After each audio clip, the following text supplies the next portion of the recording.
Hi everybody, welcome back to my channel. Glad you could be here. Today I'm going to be reviewing Mistborn, The Final Empire by Sanderson.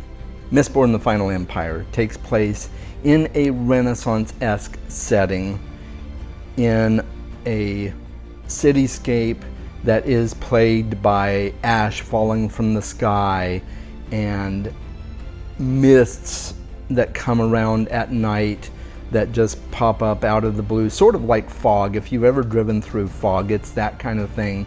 But the mist is much more. It's creepy, it's scary. Nobody wants to go out at night, or at least usually they don't, because the mists are so mysterious and people have been known to get lost, disappear, different things happen to them in the mists. The society is broken up into mainly two different factions. You have the aristocrats, the rich, the powerful, the extravagant, and you have the ska, who are the poor and the destitute, oftentimes arrested or imprisoned for stealing, scraping up every scrap of food they can get, and they are generally disregarded by the aristocrats as less than human. While the aristocrats go from day to day about their busy, extravagantly rich lives in their big mansions and their fancy clothes and their fancy dinner parties.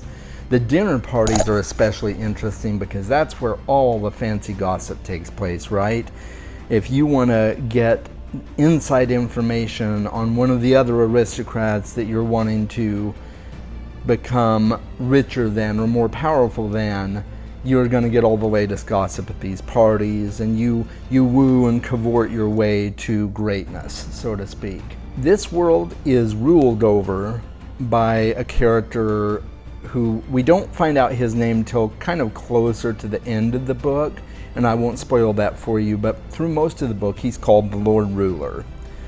The Lord Ruler is a powerful being that was elevated to his status as a god, pretty much, because he survived and defeated a mysterious force that had plagued the world for many, many years, and he was elevated to power as a result, and everybody pretty much worships him.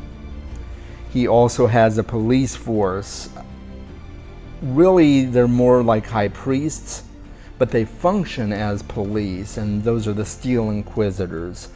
And if you are caught by a Steel Inquisitor, you're not likely going to be in very good sorts afterwards if you're still alive at all. So enter into this our main characters. I already kind of talked about the Lord Ruler and the Steel Inquisitors, but let's focus on the ska for a minute. Two very prominent ska that we see in this book are Vin and Kelsier. Now Kelsier he's older, wiser. Well, I shouldn't say he's older. He's middle-aged. He's probably about my age, actually. But he has had so many traumatic life experiences that have really given him a lot of wisdom and power and cunning.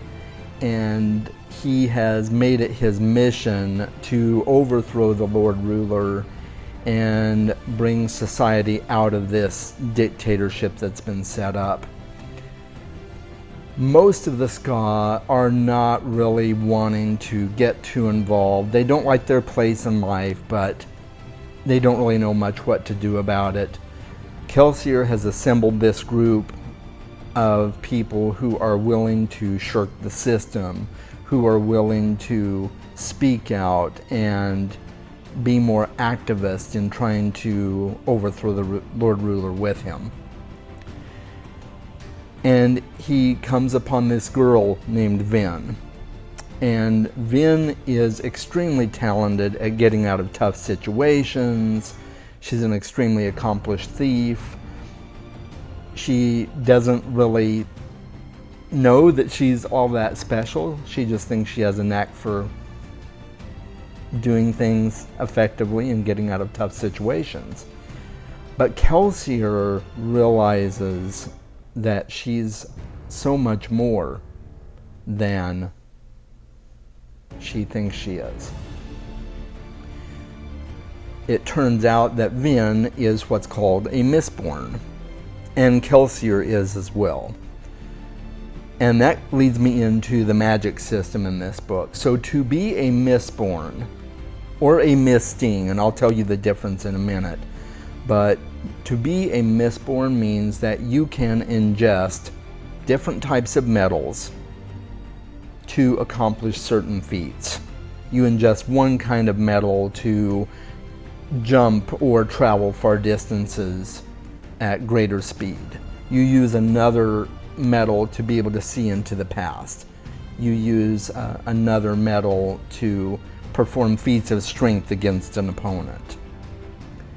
And Mistborns can manipulate all types of metals.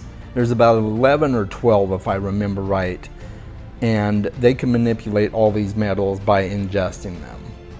Mistings, on the other hand, can also manipulate metal, but it's usually only one type, maybe two, and they are much more common, even though there's not a lot of Ska that have magical ability at all. Mistings are much more common than Mistborns. Mistborns are almost like your superheroes of a sort, because they're very rare. They just don't often. In fact, they're almost thought to be practically extinct. So Kelsier and Vin are both Mistborns, and he finds Vin, he brings her into his tribe, and convinces her, notice how I put that as nice as possible, he convinces her to join his cause and to work against defeating the Lord Ruler. There are other types of magic in this society as well, all revolving around metal. The general magic is known as allomancy, and there's the primary form of allomancy is being a Mistborn or a Misting, ingesting the metals, but there are other types of allomancy as well. There are Feruchemists. Feruchemy is the magic they practice, and that is being able to store knowledge or abilities or enormous amounts of strength into a small vial or drum or trinket that is placed around your body, hung around your neck, and it's embedded with these abilities for future use. So you might think of it in terms of a flash drive that we use on our computers, where you store data onto it, you can retrieve it later when you need it. And that's what you're getting with Feruchemy. The Feruchemist can draw on their metal mines, as they call them, to retrieve knowledge that they needed for a specific situation. And one Feruchemist that we will encounter in this story is Sazed. He's one of my favorite characters. I think you're just going to love him if you get to read the book. He's a very, very interesting individual.